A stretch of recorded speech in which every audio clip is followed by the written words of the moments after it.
now. Hello, good morning. Good morning. It's very nice to meet you. I'm very honored to be here. Pleasure is mine.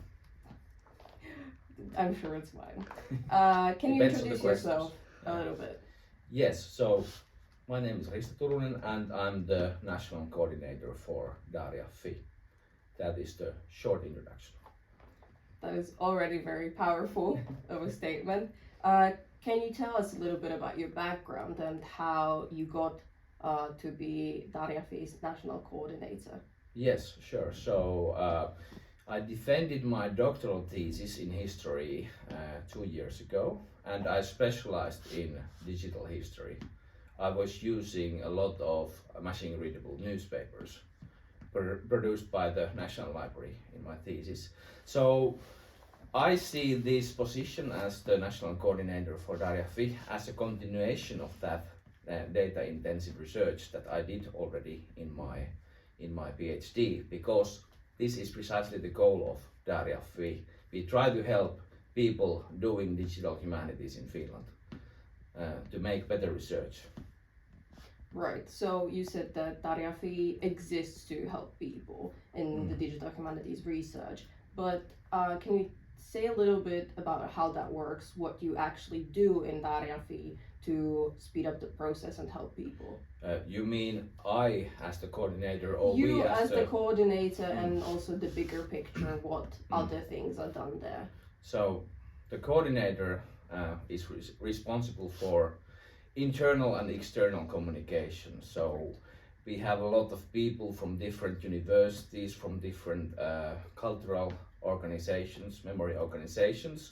So basically the coordinator makes sure that information flows between these different people. So I organize meetings and workshops and so on. But of course, externally, we were born during last year. So now we need to find users for our services. So I try to promote DARIAH-FI both online and also in the flesh. For example, last year we did a road tour. We went to every Finnish university to tell how we can help researchers in the humanities and social sciences.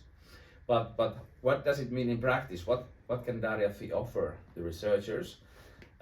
Well, we just started last year, so we don't have that much ready yet. But basically, we produce services such as datasets, well-documented datasets for the humanities and social science scholars, and also tools, tools that can be used to analyze these datasets. That's one way we help researchers. That's feels like a very new field as well, because digital humanities in general is a very relatively new field. And you said that DARIAH-FI has existed for a pretty short time. So why did you choose to work for DARIAH-FI specifically and not a different maybe company that's bigger, that has a longer history? Like, why specifically DARIAH-FI if there is a reason for it? Yeah, well, for me the choice was not between non-academic company and DARIAH-FI. For me the choice was between doing just research, original research, or doing research and being the national coordinator at the same time. But I think these two go hand in hand, because yes, as I said, this infrastructure tries to help people like me, like people who have done data-intensive research but want to do it better. So yeah. Have you already seen some results? Maybe have you had people interested, asking questions in the roadshow in other places? And have you seen the progress real time, let's say? Yeah, so from the roadshow I learned that people are really interested in our services, because we had like 250 people or something taking part in these events. So clearly people are interested, but I also learned that their interest is not unconditional. They really need to be convinced that what we offer is useful for them. So DARIAH-FI, we are organized in the work packages. We have about 10 work packages, and each of these work packages have promised to deliver something useful by the end of this year. So that is the real test for us, like how people find our services when they are ready. That's a very strict timeline you're on, I would say. How long do these work packages, how much time do they take to be ready? Because I feel like, as I said, it's a very strict timeline. Yeah. If it's until the end of the year, you already want to start delivering on those, let's say, promises to people who have to be convinced. Yes, so of course this is only the first phase of DARIAH-FI. We got the funding in the end of 2021 from the Academy of Finland. So this first set of funding is meant for 2020 and 2023.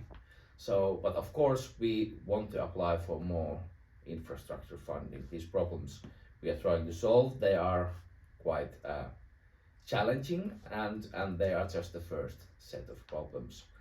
But in terms of strict deadlines, yeah, I think most of our work packages are going to reach their project goals during this first phase. But there is a lot of ways to improve these datasets and tools when we have produced the first versions of them. So. Of course, but that's already a very promising start. Yes. Do you have any idea on the future beyond those work packages? Do you, beyond expanding them and working towards better work packages, do you have any other ideas on what DARIAH-FI is going to do in the future? Or is that all a little bit up in the air and depends on how digital humanities is going to evolve and what people need? Well, yeah, this is a good point you raised there. Like we need to be very close to the grassroots of Finnish research, like to these pioneering groups that are doing data intensive research. We want to support them. That is one goal of DARIAH-FI. But of course we have a long-term plan as well. I think it's openly available online, like the roadmap of FinClaria, where you can see our 10-year plan. But what I see in the future, well, I think it is obvious that there will be more multidisciplinary research teams in Finland doing digital humanities and computational social sciences. So I think there will be less lonely wolves in the humanities and social sciences and more like wolf packs, or how do you call them? Then I see that, I don't know if you know this, but in Finland we have this National IT Center for Science called CSC, and they are offering great supercomputing services for free for researchers. And the humanities people have so far not used these services that much. I think there's a great potential in using these computational resources more in the future.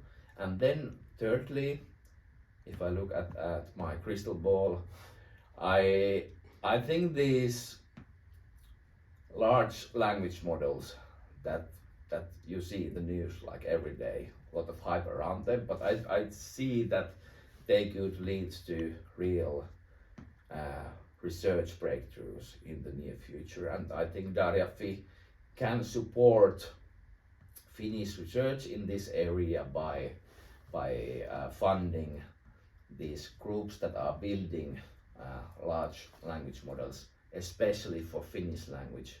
We are quite a small language in the end, so I don't think anyone else is going to do these large language models for us. We have to build them by ourselves. That all sounds really promising and great for the future of digital humanities, and I think DARIAH-FI is doing something amazing and something that hasn't been done before. So that is very good to hear, and something to look forward to in the future as well, for not just for researchers but also for someone like me who's a digital humanities student here in Helsinki. So one last question, what do you think makes a good coordinator? Well, like you. Well, I think I know what are the good qualities of a coordinator, but I myself, I cannot fulfill these qualities, at least not on a daily basis. But I think what you need, first of all, you need great communication skills, because we are a very big tent. We have people from very different academic backgrounds. We have people from different universities, from different memory organizations.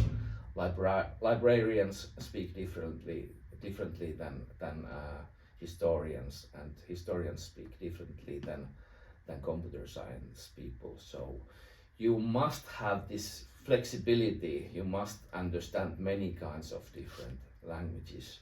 Then I think you need patience, a lot of patience, because compared to, let's say, writing an academic article, this building of infrastructures, it's slower, it takes time.